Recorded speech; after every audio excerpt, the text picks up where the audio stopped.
I have searched many years on end. There was none that my soul could depend. My soul cries out for your presence in here. This very hour, for your presence in here. In His name I find, in His name I find, in His name I find the peace I seek. In His name I find, in His name I find, in His name I find the joy I seek. In your presence I am free from the chain that has bound me. In your presence I am calm, waiting for the kingdom come. In your presence I am free from the chain that has bound me. In your presence I am calm, waiting for the kingdom come. In His name I find, in His name I find, in His name I find the peace I seek. In His name I find, in His name I find, in His name I find the joy I seek.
Praise God! Kumusta po kayo, mga kapatid ko sa pananampalataya? Masigla ba? Masaya ba? Pinagpala? Pinagaling ng ating Panginoon? Nagdiwang na ba ng kaarawan? Happy birthday sa mga nagdiwang ng kaarawan nung nakaraang araw. Kumusta naman po ang buhay? Naalala niyo pa ba ang ating napag-usapan last week about Jonah? Paano po siya naging hindi masunurin sa Panginoon? Pero maraming pagtuturo sa atin, ano? Ang salita ng Diyos ay inaaral natin at binabasa, hindi lamang para tayo ay madagdagan ng kaalaman ang ating mga isipan, kung hindi upang mai-apply natin sa ating buhay, sa ating pang-araw-araw na buhay, sa ating paglilingkod sa Panginoon, sa ating paggawa para sa Kanya. Ayun po ang dahilan kung bakit tayo po ay nag-aaral, nagbabasa, nakikinig ng salita ng Diyos. Ito po ay nagpapatibay sa ating pananampalataya, ang salita ng ating Panginoon. Kaya ang mga example sa Biblia na tao na kagaya natin na sinamahan ng Diyos ay siyang ating nakikita upang ating maisip na sila nga ay sinamahan ng Diyos. Tayo rin, mga anak ng ating Panginoong Diyos, sasamahan din sa ating paglalakbay sa sanlibutan ito at sa ating paglilingkod sa ating Panginoon. Kung nakaraang Sunday, ang pinag-usapan po natin ay si Jonah, ngayon naman po ay si Nehemiah. Nehemiah. Sa Tagalog po ay Nehemias. Nehemias. Si Nehemiah po ay lingkod sa gobyerno. Lingkod siya sa gobyerno. Ang title po natin ngayon ay Accomplishing Tasks Under God's Direction. Ang pagtupad sa mga gawain sa ilalim ng direksyon ng Diyos. Ang bawat isa sa atin ay merong ipinagpagawa sa atin ng Panginoon. Bilang mga anak ng Diyos, bilang mga lingkod ng Diyos, meron po sa ating dinedesignate na gawain ang Panginoon. Siguro iniisip nyo na, ano kaya ang designated na gawain ko para sa Panginoon? So, paano natin ma-accomplish o matutupad yung mga gawain na iyon na matagumpay sa pamamagitan ng direksyon na ibibigay sa atin ng ating Panginoong Diyos? Napakasaya at napakalaking pribilehiyo po maging anak ng Diyos at lingkod ng Panginoon. Kasi tayo ang inuutusan ng Diyos na magawa ang kanyang kalooban dito sa sanlibutan at sa ating mga buhay. At ang isa pa doon na maganda, hindi niya tayo iniiwanan. Tayo ay kanyang laging sasamahan sa ating pagtugon, sa ating pagsunod sa kanyang ipinapagawa sa bawat isa sa atin. Pinili ka ng Diyos, hinirang ka ng Diyos, may gampanin ka sa mundong ito. Sabihin mo sa katabi mo, may gagampanan ka. Ang gusto ng Diyos na ang kanyang mga pinili, tayo na pinili ng Diyos, kailangan ay nagkakaisa, united. Kailangan din tayo ay bihasa sa gawain, sa ating trabaho, sa ating gawain. Dapat tayo ay bihasa. Habang nakikita natin ang pangangailangan ng ating kapaligiran, ng mundong ito na ating ginagalawan, bibigyan tayo ng Diyos ng pangitain. At yung pangitain na yun, maglalagay sa ating mga puso na magustuhan na magtrabaho, na gumawa para sa Panginoon. So sa pamamagitan ng pangitain na pinakita sa atin ng Diyos na ito ang gagawin mo, magmo-mobilize tayo, gagamitin ng Diyos na ma-mobilize yung ibang tao na manalangin at samahan ka sa iyong gagawin. Itong si Nehemiah po ay lingkod siya ng hari. Siya ay nagtatrabaho sa gobyerno ng Persya. Ang trabaho niya po ay cupbearer.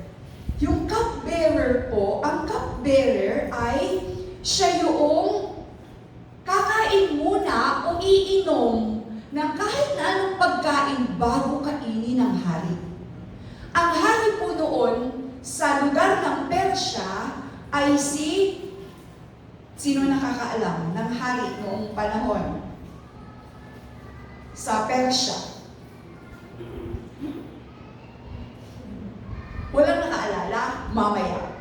Si Nehemiah, cupbearer, ang duty niya ay protect yung hari at kumakain ng bago kainin ng hari, bago inumin ng hari, yung mga inumin, ginagwardyahan niya, baka kasi merong poison. Baka merong lason na ipaiinom. Si Artaxerxes, yung hari noon ng Persya. So, ang background ng story po ni Nehemiah ay si Nehemiah po ay isang Hudyo na lumaki sa Babylonia. Sa Jerusalem daw po kasi ay sinira yung wall. Ang Jerusalem po ay isang syudad na kung saan merong pader na nakapaligid doon.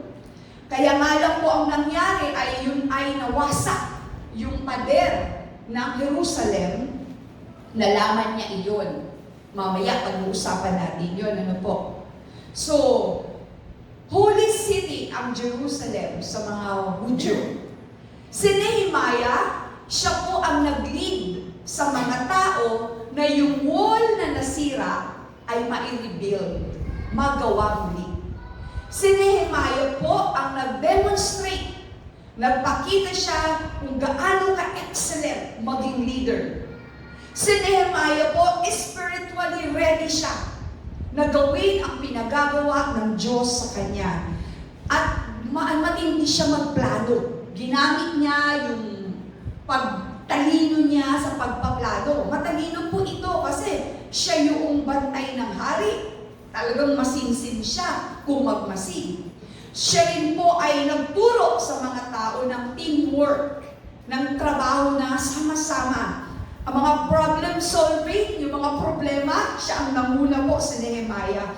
At yung lakas ng loob na matapos nilang gawin, kailangan matapos gawin. Ito nga pong vision niya na maiayos muli ang pader ng Jerusalem. Subalit meron pong mga oposisyon dito. Merong ayaw na pangunahan ni Nehemiah. Ayaw na maayos yung pader ng Jerusalem. So, marami siyang mga wise defense measures para iaayos yung pader habang iniingatan niyo yung mga tao na nandun sa loob ng Jerusalem.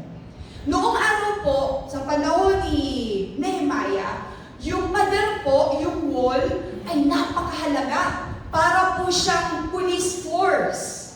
Yung wall po, nagsisimbolize po ay nagbibigay sa kanila ng proteksyon. Sabi niyo, proteksyon. Ito po ang nagbibigay sa kanila ng safety. Upang kung may kalaban, nare-raid din sila o papasukin sila, ay mayroong wall. Hindi basta-basta makakapasok. Yung wall na ito ay malawak. Siyudad po pero mayroon silang mga gate. Iba't ibang lugar na mayroon silang gate na kung saan doon papasok. Bago papasok, makikita muna kung sino ang pumapasok. Kaya kung walang wall, ibig sabihin, vulnerable. Open na open ang kanilang siyudad. So in rebuilding the wall, kapag nagawa yung wall, it will bring glory sa ating Panginoon, mapapupurihin ang Diyos. At marirestore ang katotohanan na ang kapangyarihan ng Diyos ay naroon sa lugar ng Jerusalem, the holy city. So ang story, ito na. Ito ang istorya. Nehemiah chapter 1. Sino ang nagsulat ng aklat ni Nehemiah? Si Nehemiah. Sabi po ni Nehemiah sa chapter 1, verse 3. Nasahin ko po sa inyo. Sumagot sila, kawawa naman sila roon. Hinahamak at nilalait ng mga dayuhang nakatira malapit doon. Sinabi nila na wasak pa ang pader ng Jerusalem at ang mga pintuan ng lungsod ay hindi pa nagagawa mula ng sunugin iyon. Ito po yung sagot kay Nehemiah nung siya ay nagtanong sa kapatid niya. Nagtanong siya sa mga kasamahan niya, ano na? Kumusta na ang bayan natin ng Jerusalem? Kasi nasa Persia siya eh. Nagtatrabaho siya sa kaharian ng hari doon ng Persia na si Artaxerxes. Sabi ng mga tao, kaibigan, kakilala ni Nehemiah, ito ang sagot. Wasak ang wall, talagang kawawa, inaalimura yung mga kasama natin doon. Hindi magandang sitwasyon. Ano ang ginawa? Reaksyon ni Nehemiah. Nung narinig po niya ito, nang marinig ko ito, sabi ni Nehemiah sa verse 4, chapter 1, naupo ako at napaiyak. Ilang araw akong nagdalamhati at nag-ayuno. Nanalangin ako at ganito sa Diyos. Nanalangin ako ng ganito sa Diyos ng kalangitan. Nagkukwento si Nehemiah. Siya ay nanalangin sa Diyos ng kalangitan. Ito po ang kanyang naging reaksyon. Nung nakita niya, nalaman niya ang sitwasyon ng kanyang bayan.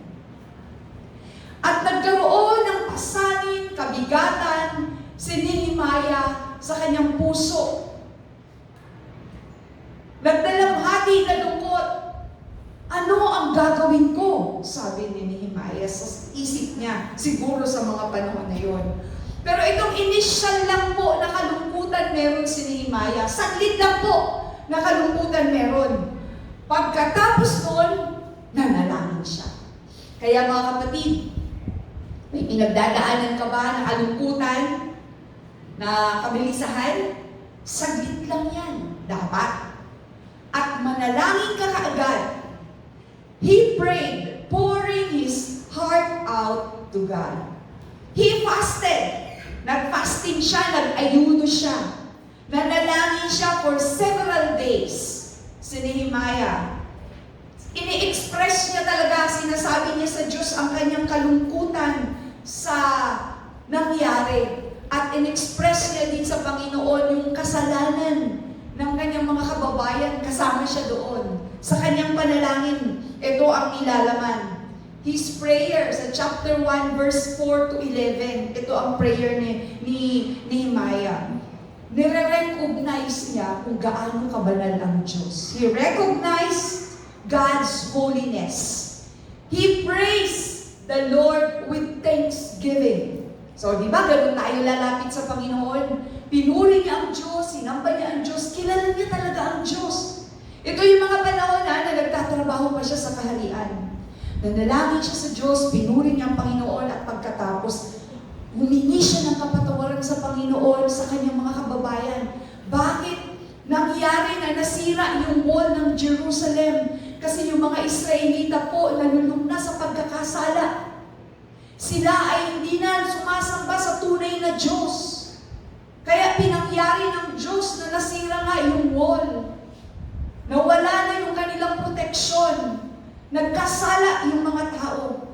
Tuloy-tuloy sa pagkakasala. Kaya ito nga ang nangyari nung sila ay nilusog ng mga taga-Babylonia. Dahil gusto na nila na magsarili, ayaw naman ng mga taga-Babylonia. Ang sabi nila, nasasakupan kayo namin.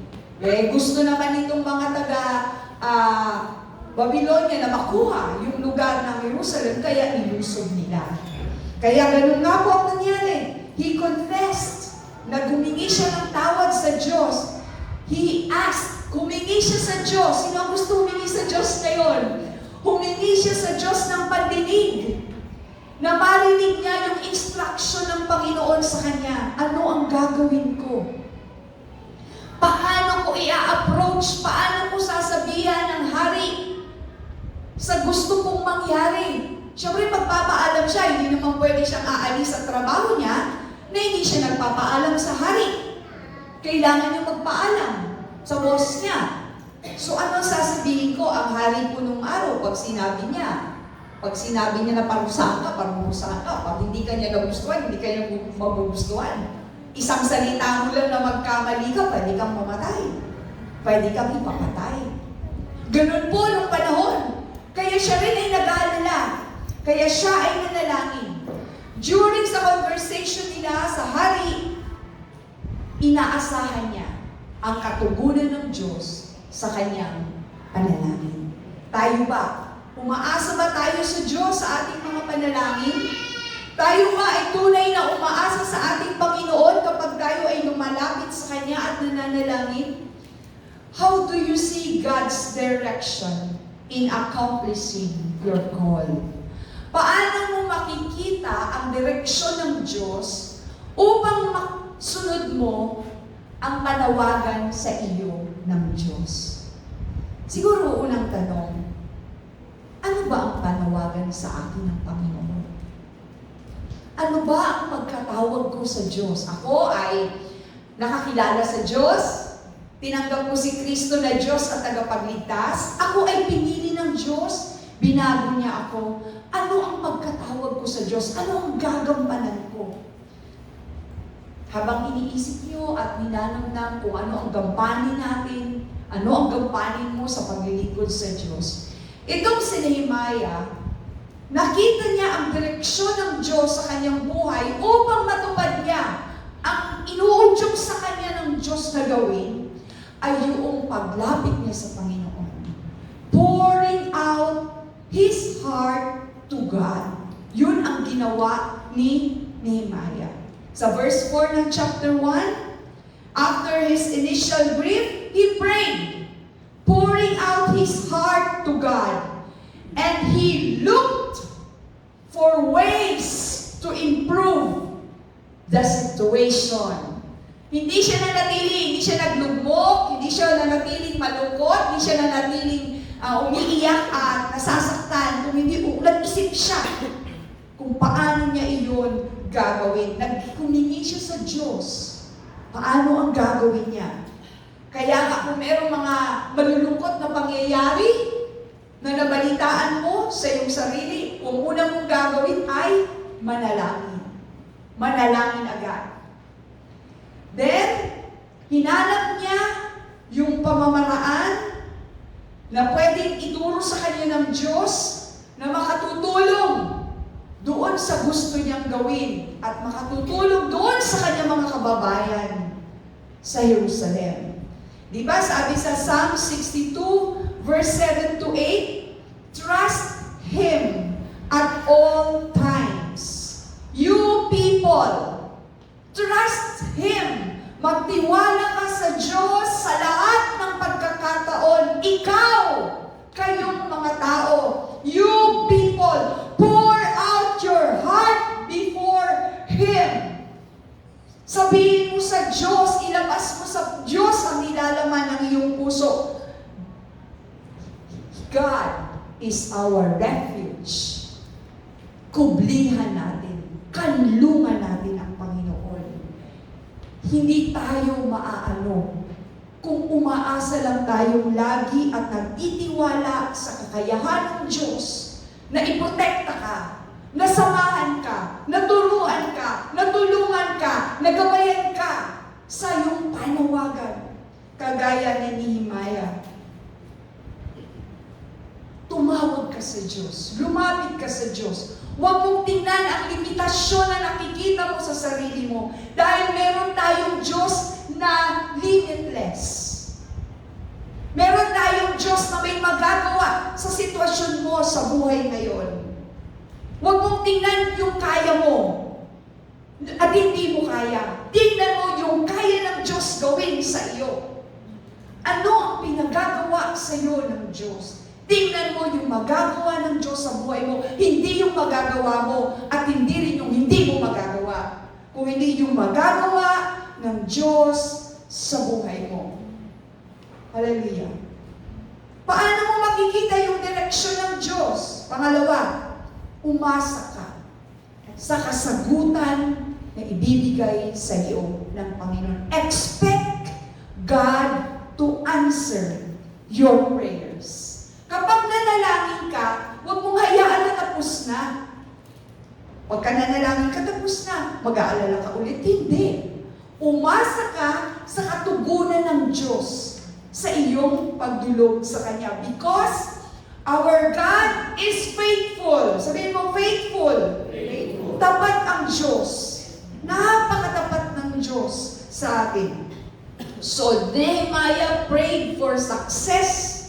Nanalangin siya ng katagumpayan sa kanyang nilalakaran, not just for the strength, hindi lang sa lakas para sa kanyang sarili, hindi lang para masolusyonan ang problema. Nag-pray siya, hindi para sa kanyang personal na advantage, kung hindi para sa kanyang bayan, para sa kanyang syudad.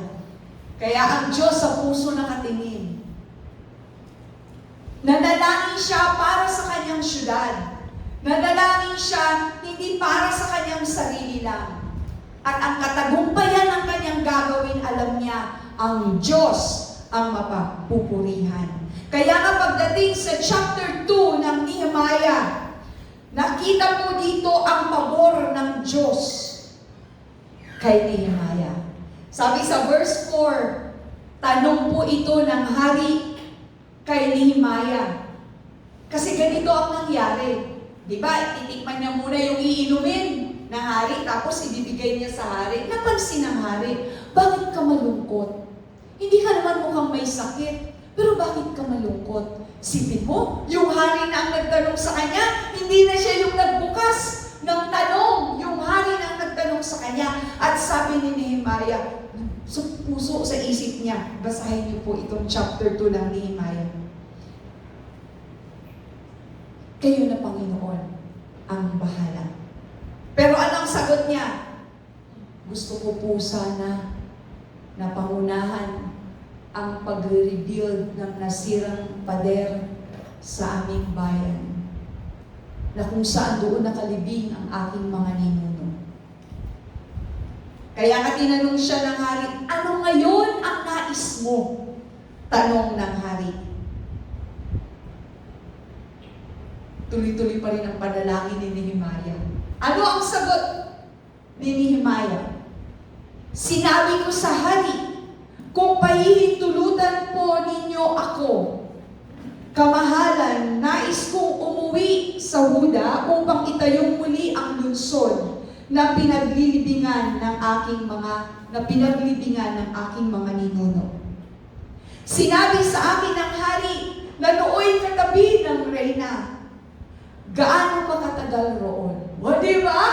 May pag-asa na. Tinanong siya, gaano ka katagal roon? At kailan ka babalik? O, diba? Papayagan siyang umalis at hihintayin siyang bumalik. Hindi siya mawawala ng trabaho. Nagtakda ako ng panahon. Sino ang nagtakda ng panahon? Si Nehemiah. Ang tawag doon, pabor. Pabor mula sa Diyos at sa tao. Siya nagsabi ng oras at panahon kung kailan siya babalik. At malugod naman akong pinahintulutan. Pinayagan siya ng hari na umalis. At hindi lang yun, nag-request pa siya sa hari. Ano ang request ni Nehemiah sa hari? Sabi ni Nehemiah, pwede po ba? Nabigyan niyo naman po ako ng letter para sa gobernador sa dadaanan kong bayan. Para makadaan po kami. At pwede rin po ba, nakausapin niyo po yung inyong tauhan sa inyong bundok upang makakuha po ako ng mga kahoy na gagamitin? At lahat iyon binigay ng hari sa kanya. Pabor! Sabihin niyo pabor! Pabor! Kapag ikaw ay sumusunod sa kalooban ng Diyos, laging may pabor. Pabor mula sa Diyos at sa tao. May dala siyang mga letters, hindi siya masisita mula sa hari, at siya ay lumakad na papunta doon sa kanyang sinilangang bayan, Jerusalem. At iyon na nga, Diba? Sabi nga sa salita ng Diyos sa Psalm 65, chapter 2, "You who answer prayers, to you all people will come. When we were overwhelmed by sins, you forgave our transgressions." Kahit na nagkakasala ang tao, yung mga tao po na ipinapanalangin nga ni Nehemiah doon sa Jerusalem, nandoon pa rin ang pagpapatawad ng Diyos, pagbibigay ng panibagong pagkakataon sa kanila. Kaya ginamit itong si Nehemiah upang mabuo muli ang pader ng Jerusalem. So siya ang sumasagot ng panalangin, ang ating Panginoon, ang sumasagot ng panalangin. At kapag binasa natin sa verse 11 ng chapter 2 ng Nehemiah, Nehemiah leads the people. Pinangunahan ni Nehemiah ang mga tao. He mobilizes the people. Pinagalaw niya yung mga tao to begin rebuilding the wall. Pagdating doon, ang ginawa po ni Nehemiah, lumibot siya. Tinignan niya po yung lugar. Sinilip niya, sinipat-sipat niya kung paano niya gagawin. So merong karunungan na nagmumula sa Diyos na sinasabi sa kanya ng Panginoon.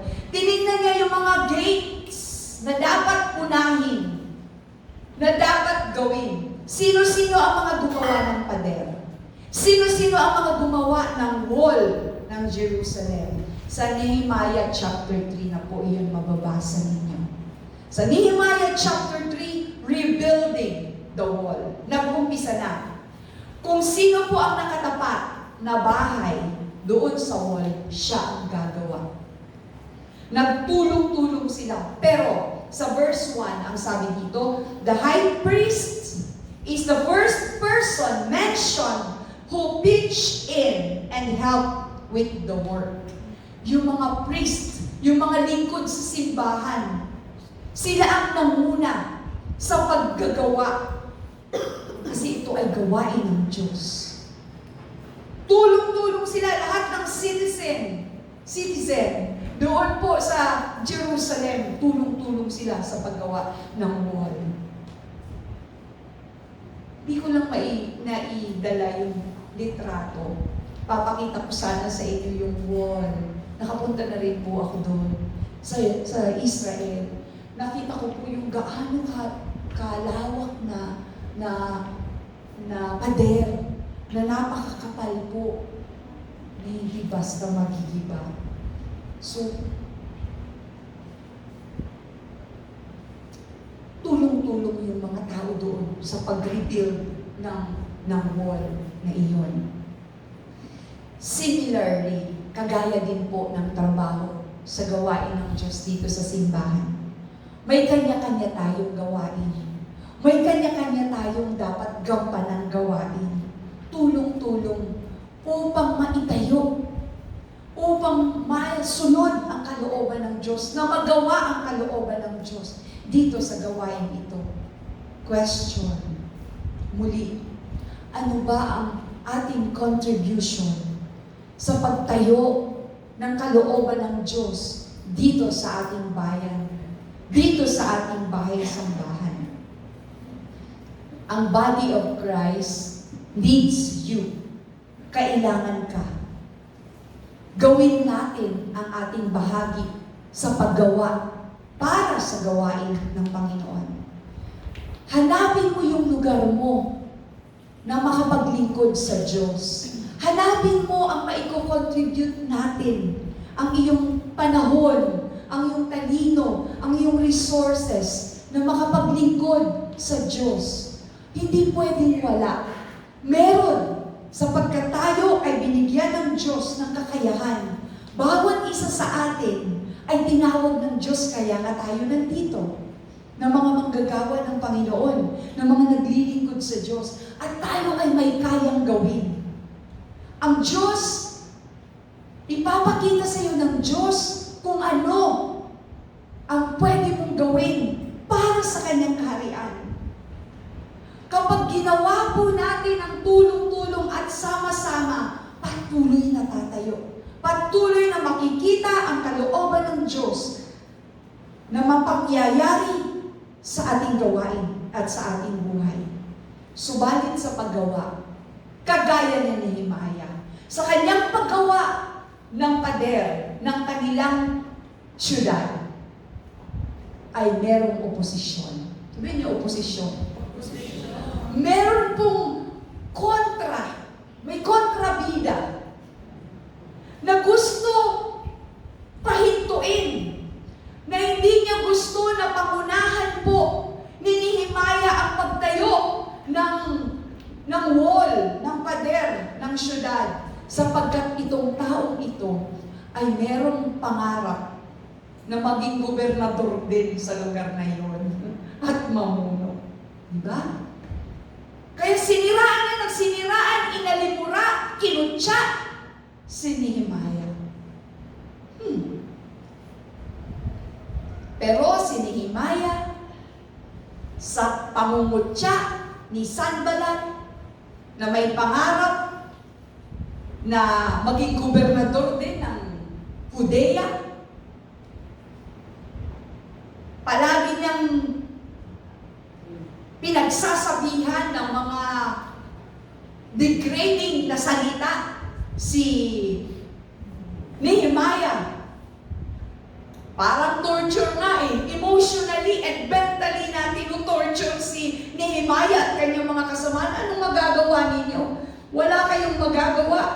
Sabi, nabalitaan ni Sanballat, sabi sa chapter 4, verse 1 to 3. Nabalitaan ni Sanballat na aming itinatayong muli ang pader. Nagalit siya at kinutya kaming mga Hudyo sa harapan ng kanyang mga kasama at mahupo ng Samaria, at sinabi niya, ano kaya ang iniisip ng mga kawawang Hudyo ito? Itayong muli ang Jerusalem sa pamamagitan ng pag-aalay ng mga handog at gawin iyon sa loob ng ilang araw? Akala ba nila'y magagamit pa nila ang mga nasunog at nadurog na bato roon? Grabe! Minaliit, sobrang pagmamaliit po kay Nehemiah. Sa verse 3, sa tabi ni Sanballat ay nagsalita si Tobias na Ammonita. Sabi naman ng isa, ano bang klaseng pader ang gagawin ng mga Hudyong iyan? Madaanan lamang iyon ng asong gubat, ay tiyang naguguho na. Uy, grabe. Ano naman ang kasagutan doon ni Nehemiah? Ang kasagutan po ni Nehemiah ay ganito. Nagsumbong muli siya sa Panginoon. He tell God how he felt. At inalala niya ang mga pangako ng Diyos sa kanya. Sabi, listen, sabi niya, our God, hear us, O God, for we are despised. Turn their insults back on their own heads. Hindi naman niya sinasabi ito para masira. Sinasabi niya ito dahil naghahanap siya ng justice. Bigyan niyo kami ng hustisya, Panginoon. Tingnan niyo itong ginagawa sa amin. Alam mo, ang na-observe ko, mula sa umpisa hanggang sa dulo ng istorya ni Nehemiah, palasumbong siya. Lagi siyang nagsusumbong sa Panginoon. Lagi siyang nagsasabi sa Diyos. Kaya mga kapatid, lagi kang magsumbong sa Diyos. Lagi kang magsabi sa Diyos. Kung tatakbo ka man at may pangangailangan ka, sa Kanya ka tumakbo una sa lahat. Siya na nakauuna ko sa iyo. Siya ang iyong kakampi. Siya ang iyong kaibigan. Siya ang iyong tatay nagmamahal sa iyo. Kagaya ni Nehemiah. Nehemias. Instead of trading insults, pwede naman niya ibalik yung insulto Pwede naman siyang mag-insulto din. Pwede naman siyang magsalita ng masasakit na salita laban doon kay Sanballat. Pero anong ginawa niya? He refused to respond in the same way. At hindi rin siya na-discourage. Hindi siya nagkaroon ng discouragement na pakiramdam. Hindi siya na-discourage. Sige lang niya ang paggawa. Binamotivate niya yung kanyang mga kasamahan na sige lang, gumawa lang tayo. Kailangan natin gumawa. Alalahanin natin. May araw kasi yung pagpapaalam niya doon sa hari, di ba? Nababalik siya. Malalaman natin mamaya kung ilang araw nila ginawa yung pader ng syudad na yon. Kapag sama-sama po, malalaman natin mamaya. Kaya nga sabi sa Psalms 55 verse 22, Cast all your burden to the Lord. Cast your burden on the Lord, and He shall sustain you. Cast your burden on the Lord, and He shall sustain you. He shall never permit the righteous to be moved. Hindi ka mamumove. Hindi ka magagalaw ng mga pag-aalimuran, masasakit na salita, pangit na salita, mga hindi magagandang mga sinasabi ng tao sa iyo. Hindi ka maaapektuhan sapagkat ikaw ay nakatuon sa pinagagawa lamang ng Diyos sa iyo. Mahalaga po na nakatuon ka lang sa pinagagawa ng Diyos sa iyo. Sigurado hindi ka maaapektuhan ng mga sinasabi ng nakapaligid sa iyo. Kahit masakit pa yan, syempre nasasaktan ka, syempre iiyak ka, pero ikaw nakatutok pa rin sa pinagagawa sa iyo ng Diyos. After threats and attack of enemies, Nehemiah constantly combined prayer with preparation and planning. His people trusted God and at the same time kept vigilant watch over what had been entrusted to them. Sila ay inaalimura, pero hindi sila naapektuhan. Patuloy silang nagpaplano at gumagawa ng pinagagawa ng Diyos sa kanila. Kapatid, huwag kang maapektuhan. Gawin mo lang ang panawagan mo sa Panginoon. Paano pa makikita ang direksyon ng Diyos upang ma-accomplish mo ang iyong panawagan? Trust God. Magtiwala ka sa Diyos and watch over on what God has entrusted you. Magtiwala ka sa Diyos. Sabihin mo sa sarili mo, magtiwala ka sa Diyos. Sa sarili mo sabihin, magtiwala ka sa Diyos. Magtiwala tayo sa Panginoon. At patuloy po tayong tingnan natin lagi kung ano ang pinagagawa sa atin ng Panginoon. Sabi sa Nehemiah chapter 4 verse 9, but we prayed to our God and posted a guard. Naglagay sila ng gwardiya day and night to meet this threat.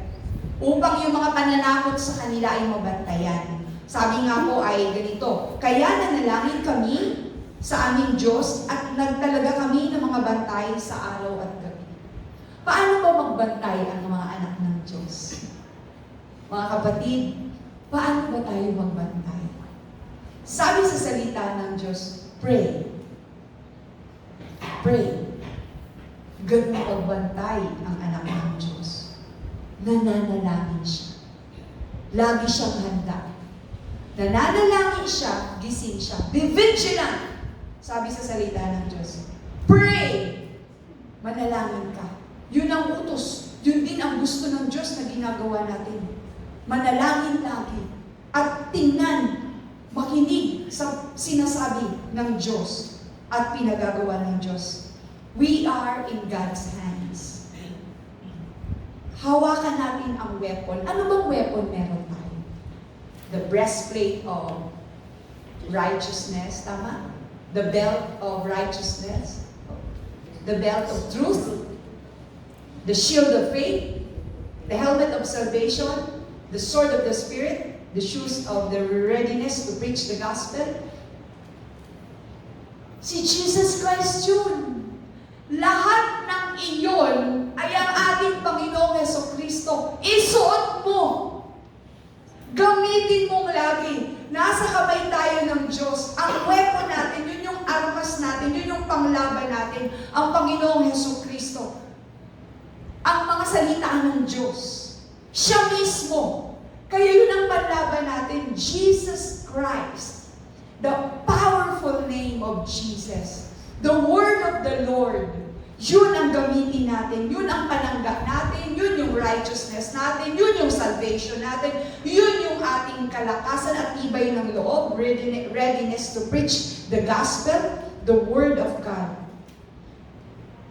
Tinatakot ka ng kaaway? Inaalimura ka? May sinasabi sa iyong hindi maganda? Na wala kang kakayanan? You are too weak. Napakahina mo sa trabaho mo yan. hindi mo yan kaya. Maliit ka. Wala kang kakayahan. Ang sagot ni Nehemiah dito ay ganito. I prayed.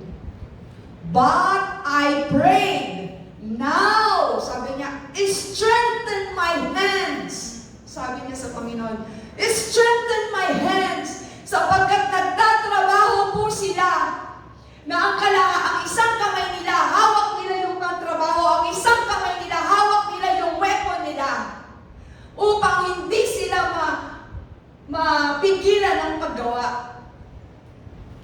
Nagtatrabaho yung isang kamay yung armas nila. Just in case, sabihin ng Diyos sa kanila na lumaban ka. Kapatid, gumagawa tayo sa gawain ng Diyos. At sa paggawa natin sa gawain ng Diyos, lagi nating dala ang ating weapon. The weapon of our warfare ay hindi karnal, hindi laman, kung hindi sa spirito. Kaya tayo nananalangin, nag-worship, kasi yun ang panlaban natin sa gawa ng kaaway. Walang anak ng Diyos na lugmo. Amen? Amen. Walang anak ng Diyos na mahina sapagkat kasama ang Diyos. Sabi niya, now, sabi ni Nehemiah, strengthen my hands. Sabihin mo sa Panginoon, Lord, strengthen my hands, my faith sa iyo. Gusto ng Diyos na i-carry niya, buhatin niya ang pasaning meron ka. At bigyan ka niya ng kalakasan araw-araw. Sabi, cast all your burdens upon me, sabi ng Panginoon.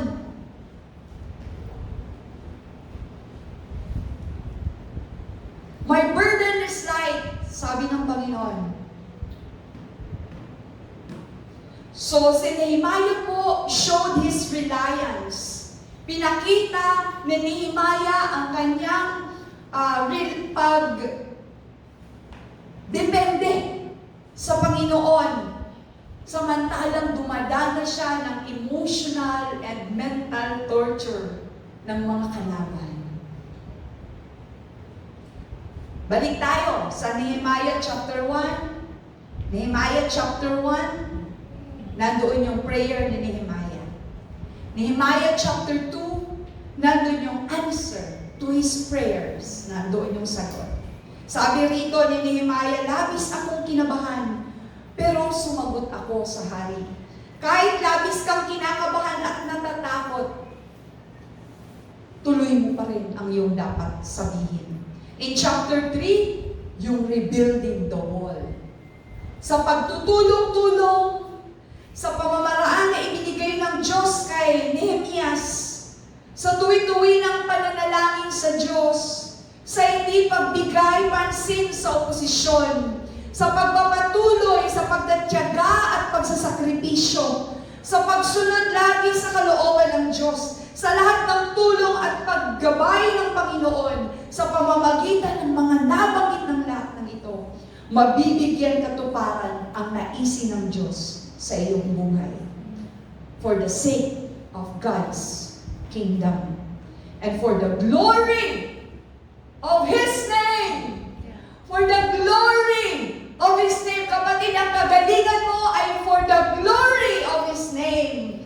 Ang kalakasan mo for the glory of His name. Ang kagandahan mo ay for the glory of His name. Ang katalinuhan mo ay for the glory of His name. Ang kayamanan mo is for the glory of His name. Dalawang bahagi ng tunay na paglilingkod sa Diyos. Talking with Him and walking with Him. Nakikipag-usap ka sa Kanya at lagi kang kasama. Lagi mong kasama ang Panginoon. So how do you see God's direction? Paano mo makikita ang direksyon ng Diyos upang bigyan mong katuparan ang panawagan? Una, pour out your heart to God. Lagi-lagi mong sabihin sa Diyos ang laman ng puso mo. Tatay natin siya. Mahal ka niya. Nasasabik siya na kausapin ka. Lagi-lagi. Sabihin mo lang sa Diyos. Naranasan nyo na ba na nasasaktan ka? Natunay na nararamdaman mo talaga na parang tinutusok yung puso mo. Sino nakaramdam na ng ganon? Gusto ko lang po malaman. Kung may nakaramdam na kapag nasasaktan ka, parang may tumutusok dito sa dibdib mo na parang pati nararamdaman mo na yung puso mo lumuluha. Nararamdaman mo. Sino pa? Sa Diyos mo yan ibulong. Sa Diyos mo sabihin. Naiintindihan ka niya. Maski nakaganon ka lang, hindi ka nagsasalita, ramdam na ramdam mo na masakit, na parang tinutusok yung dibdib mo, na pakiramdam mo yung laman ng, yung loob ng puso mo, lumuluha, umaagos. Ilapit mo sa Diyos. Ang Diyos ang nakauunawa sa iyo. Pour out your heart to God. Ano ang burden mo? Ano ang pasanin mo? Nakakita ka ng isang gawain na naroon yung pasanin mo? Pour it out to God. Nakakita ka na gusto mo gawin para sa glorification ng Panginoon? Pour out your heart to God. Ano pa? Expect God to answer your prayers. Asahan mo na, Lord, Ikaw ang sasagot sa panalangin ko. Ikaw lang talaga ang makapaghihipo ng puso ng tao. Diba? Kakausapin kasi din ni Nehemiah yung hari. Ang kagandahan, inunahan na siya ng hari. Ang Diyos ang kumilos doon. Ano pa? Tell God how you feel. Sabihin mo sa Diyos, oh Lord, eto na, sinagot mo na po ako, nandito na ako, pero merong kontrabida. Ano ba? Tell God how you feel and trust God. Trust and watch over on what God has entrusted to you. Trust God and watch over. Bantayan mo. Ano ba pinagkatiwala sa iyo ng Diyos? Pagyamanin mo. Magtiwala ka sa Diyos. Ano man ang panawagan meron ka, gawin mo na mag-glorify si Lord. Huwag naman pabanjing-banjing lang. Baka pag tinawag ka naman na, salamat pala sa naglinis sa church. Kapag tinawag ka naman na, nagkaroon ka ng pasanin, nalinisan ang church, linisan mo naman ng maganda. Huwag naman yung easy-easy lang. Kung gusto ko lang, pupunta ako. Kung ayaw ko, diwag ko. Huwag naman ganon. Kasi kapag may calling ka, tinawag ka ng Diyos sa gawain iyon, pagbutihan mo na. Dahil hindi ka naman iiwanan ni Lord doon Kasi tawag yun sa'yo ng Diyos. Pero na lang kung ikaw ang mang-iwan, ikaw ang umalis at sa iba ka pumunta. Kapag tinawag ka naman sa music team, be excellent naman. Huwag naman yung ang oras alas 7, dumating ka alas 8. Di 1 hour naman naghintay yung mga kasama mo. Example lang po yun. Example lang po. Wala nang dito. On time sila lagi lang.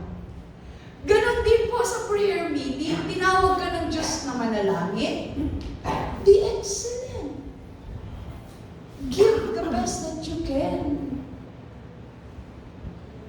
Be, ano po nga yung isa sa excellent?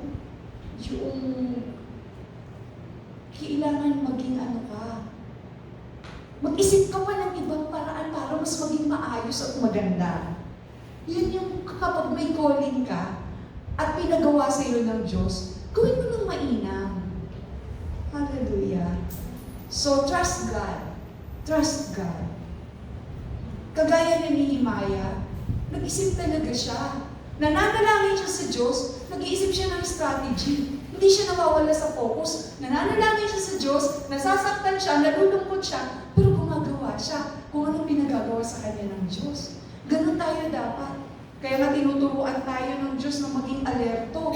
Di ba? Tayo, tinagurian tayo mga sundalo ng Diyos. Walang sundalo, lalamya-lamya. Ang sundalo doon nakatingin, pero nakikita yung nasa likod niya. Ganun ang sundalo. Ang sundalo ng Diyos, nakatingin doon sa harap, pero alam niya nangyayari sa kapaligiran niya. Kasi sinasamahan siya ng Panginoon at pinatitibay siya ng Diyos. So, anong lesson na unang natutunan natin kanina? Kapag ikaw ay merong ginagawa, nakikipagsapalaran ka sa gawain Mag-pray ka. Dahil people under God's direction can accomplish impossible task. Parang imposibleng gawin, pero magagawa mo kapag ang direction ng Diyos ang iyong ilakaran. Kagaya ng sinabi ni Jesus, di ba? With God, all things are possible. Tungkol po ito sa kaligtasan. Yung kaligtasan ng tao, imposible na mangyari na.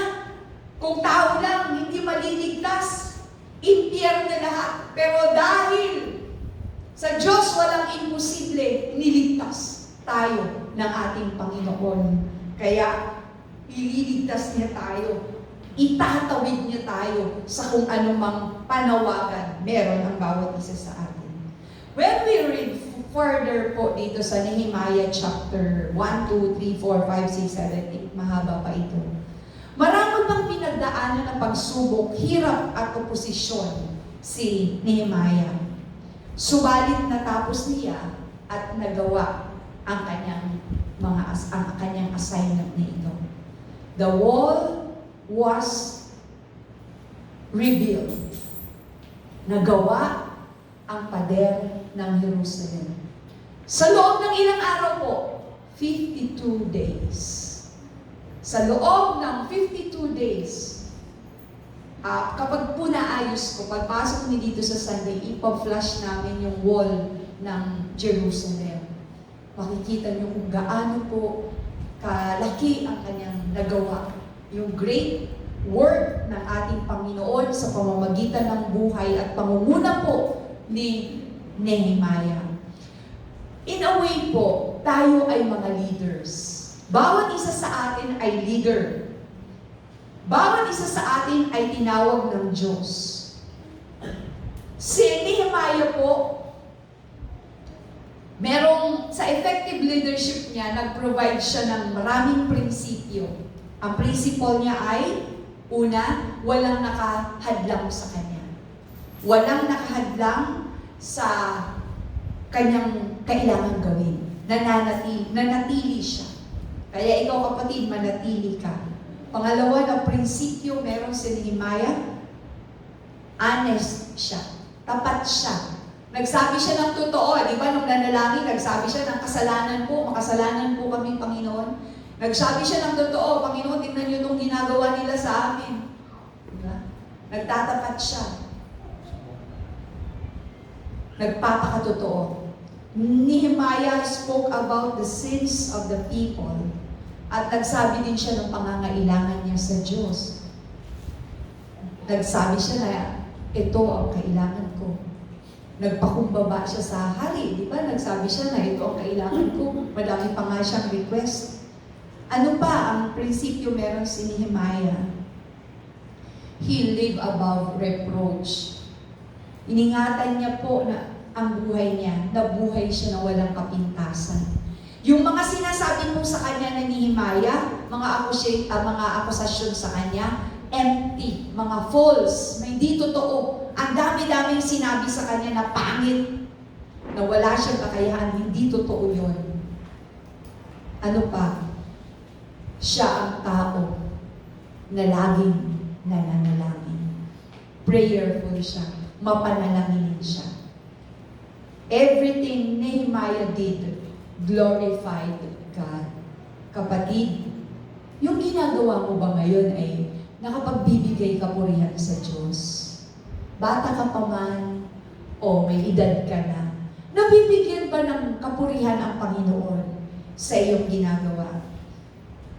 Nothing is impossible and too difficult when done in God's direction. Kung ang direksyon ng Diyos ang ginagawa natin, walang imposible. Sabihin mo, walang imposible. At walang mahirap. Ngayon po, may tanong po ako.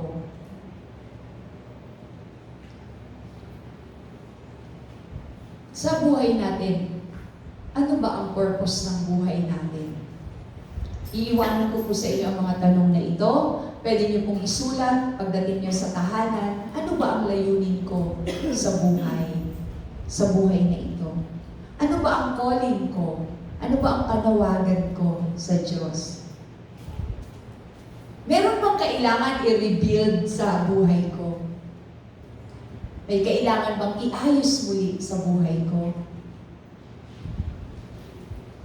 Kung wala ka pang nagagawa, kailan mo umpisahan yung paggawa para sa Panginoon? Kung gawain naman dito sa simbahan, ito po kasi ang pagkakataon ng mga Kristiyano na gumawa. Kaya nga meron tayong samahan ng mga mananampalataya. Kasi ito yung lugar na kung saan pwede kang gumawa at gamitin ng Diyos. Sa tingin mo, saan mo ka dapat ma-involve dito sa gawain, sa ministry? At kailan ka mag-uumpisa, kapatid? Alam niyo po, nag-usap kami nung nakaraan sa prayer meeting nung Friday. After ng meeting, nag-prayer meeting na rin. Kapag bata pa yung mga anak mo, hindi ako makakapunta kasi baby pa yung mga anak ko. Kapag lumaki na yung anak mo, hindi ako makakapunta kasi pumapasok yung anak ko, hindi ako makakapag-commit. Kapag college na yung anak ko, college na yung anak ko, hindi ako makakapunta kasi kailangan ko din asikasuhin. Maglalaba ako kasi ano ngayon, Linggo, bukas Lunes na naman.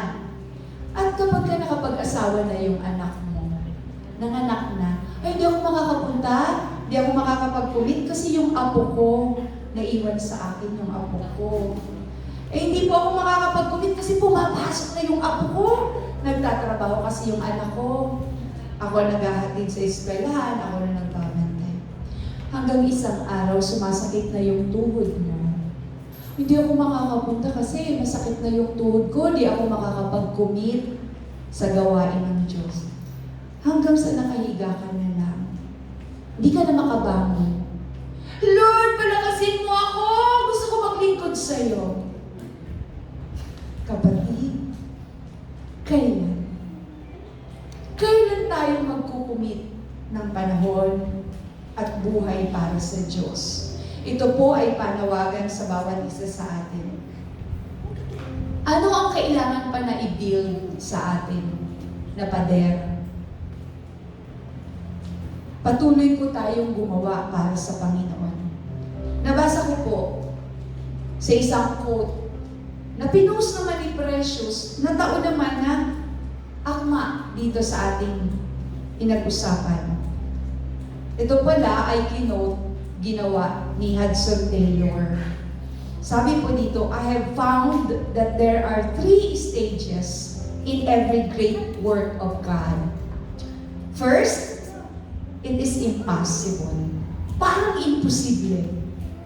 Then, it is difficult. Napakahirap. Then, it is done. Kapag ginawa natin, imposible man yan, mahirap man yan, pero kapag ka sa direksyon ng Diyos natin ginawa, matatapos din at magagampanan at magagawa natin.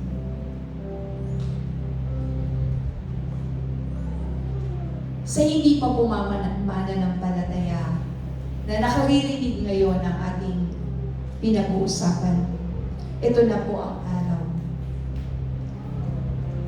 Si Kristo po ang ating Panginoong Diyos, ang ating kaligtasan. At ang hangarin niya, ang bawat isa ay maligtas. Lumapit ka sa Diyos. Poproteksyonan ka. Hindi ka niya pababayaan. Patatawarin ka niya. Yayakapin ka ng Panginoon. Bibuild ng Diyos ang proteksyon sa iyo. Tanggapin mo si Kristo na Diyos at tagapagligtas ng iyong buhay. At kung ikaw man ay mananampalataya na hindi pa huli ang lahat sa iyo. Kailangan mo ba ng forgiveness, kapatawaran? Kailangan mo ba makita ang kalooban ng Diyos sa buhay mo? May kailangan bang i-rebuild? Gusto mong ma-rebuild ang relasyon sa Panginoon? Lumapit ka sa Diyos. The great work of God is for His people to know Him. Ang makilala ng lubusan ng Panginoon Kaya nga tayo, na mga nakakilala na sa Diyos, our Great Commission is to go. Go and make disciples. Go!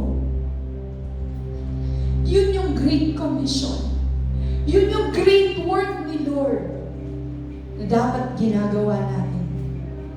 Sa tingin natin imposible, sa tingin natin difficult, pero kapag kasama ang Diyos, magagawa natin. Great are the works of the Lord. Full of splendor and majesty is His work, and His righteousness endures forever. Mahal ka ng Diyos, kapatid. Nawa ay makita mo at patuloy mong lakaran ang direksyon ng Diyos sa buhay mo hanggang sa mabigyan katuparan mo ang gusto ng Diyos mangyari sa iyo. May pinagdadaanan ka man ngayon na hirap, sabi ng Diyos, alam ko ang plano ko para sa iyo. Kaya mo pinagdadaanan yan, for I know the plans I have for you. Gusto ng Diyos, i-prosper ka niya at bigyan ka niya ng pag-asa at kinabukasan. Tayo ba'y magsitayo sa oras nito? May the peace of the Lord cover you. Hallelujah. Thank you, Jesus.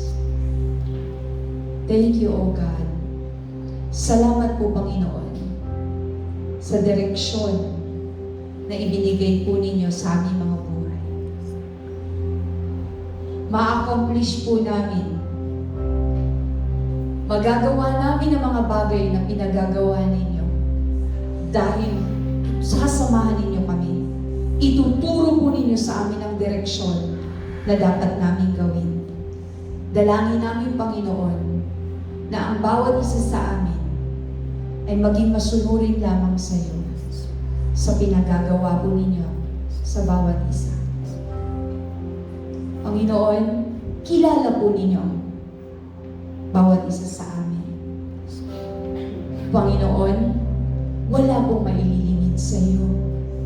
Kami na iyong mga anak na nandito sa iyong harapan, nakasuko ang buhay sa iyo, O Diyos.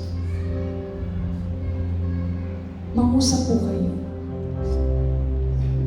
Ituro po ninyo sa bawat isa ang gampanin na dapat naming gampanan upang sa pamamagitan ng buhay na ito ay mapapurihan kayo, O Diyos.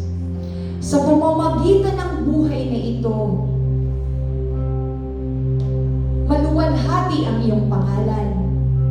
Sa pamamagitan ng buhay na ito, magamit ninyo kami sa kakaibang bagay, kagaya ng paggamit ninyo sa lingkod ninyo si Nehemiah, Panginoon. Kagaya sa paggamit ninyo ng iyong mga lingkod na nagtapat sa iyo, ang buhay ng aking mga kapatid, O Diyos, may ialay nawa sa iyo. Patuloy na magkaroon ng kabuluhan ang bawat ginagawa at gagawin nila. Salamat po, Panginoon. Dakilain ka, O Diyos. Makita po ng bawat isa ang kahalagahan ng pagsunod sa iyo. Makita ng bawat isa ang kontribusyon nila, ang malaking magagawa nila para sa iyong kaharian, Panginoon. Makita ng bawat isa na sila ay mahalaga. Makita ng bawat isa na sila ay may gampanin na dapat gampanan. Panginoon, papurihan ka, O Diyos, sa pamamagitan ng kanilang mga buhay. Gamitin niyo sila sa paggamit, Panginoon, na hindi nila inakala, sapagkat kayo ang kikilos sa kanilang mga buhay. O, salamat, O Diyos. Salamat po, Panginoon. Salamat sa iyong kadakilaan. Salamat sa iyong kaluwalhatian. Salamat sa iyong kapangyarihan, O Diyos. Balutin po ninyo ang bawat isa ng iyong kapangyarihan As we continue to obey you, Father. As we continue to follow, O Diyos, your ways, O Diyos, sa aming mga buhay. O Jesus, we glorify you, O God. Patuloy niyong kausapin ang Panginoon, kapatid. Kausapin mo ang Panginoon.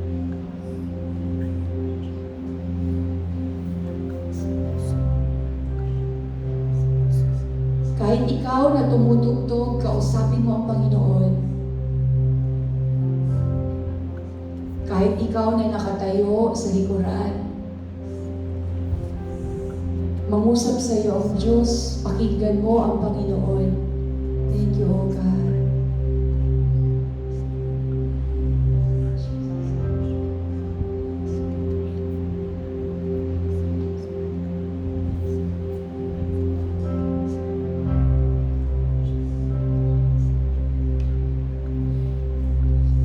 Meron man dito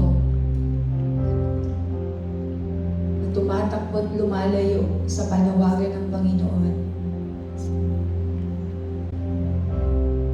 bumalik ka at lumapit muli sa Panginoon.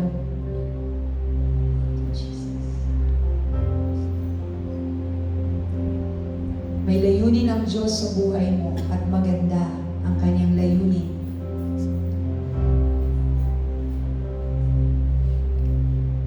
Maglingkod ka sa Kanya ng buong puso. Maglingkod ka sa Kanya tunay at totoo. May nakakakita o hindi, maglingkod ka sa Panginoon.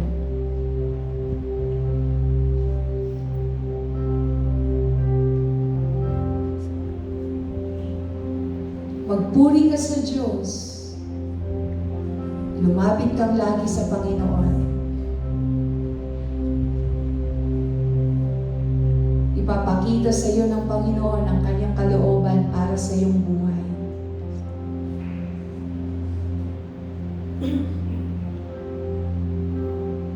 Panginoon naming Diyos na makapangyarihan sa lahat,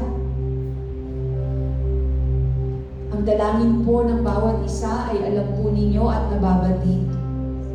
Kayo ang Diyos ng katugunan, Panginoon. Ang katugunan ng aming mga panalangin. Ang katugunan ng panalangin na ang mapapupurihan ay ang iyong dakilang pangalan. Kaya, O Diyos, salamat. Dahil ang layunin ng buhay na ito, walang iba kundi maitaas po kayo. Maluwalhati po kayo. Susunod na lang ang lahat ng bagay na pangangailangan. Kung kami ay maglilingkod sa iyo, kami ay susunod sa iyo. Hindi mo pagkukulangin ang iyong mga anak, Panginoon. Salamat po. At patuloy na magiging matibay, patuloy na magiging matatag, patuloy na magpupuri sa iyo ang iyong mga anak. Kayo ang Diyos na aming pinaglilingkuran. Kayo ang Diyos na pinaglalagakan ng aming buhay. Kayo lamang, O Diyos. Sa iyo lamang aasa. Wala nang iba pa. Salamat po sa umagang ito. Purihin ka at dakilain, O Diyos, ng iyong mga anak. Luwalhatiin ka, Panginoon. Excited kami sa gagawin pa ninyo, O Diyos, sa aming mga buhay. O maraming salamat po, Panginoon. O dakilain ka, O Diyos, ng aming mga labi. Luwalhatiin ka, Panginoon, ng aming buhay. Ito pong aming panalangin sa iyo, sa makapangyarihang pangalan ng aming Panginoong Jesus. Amen and amen.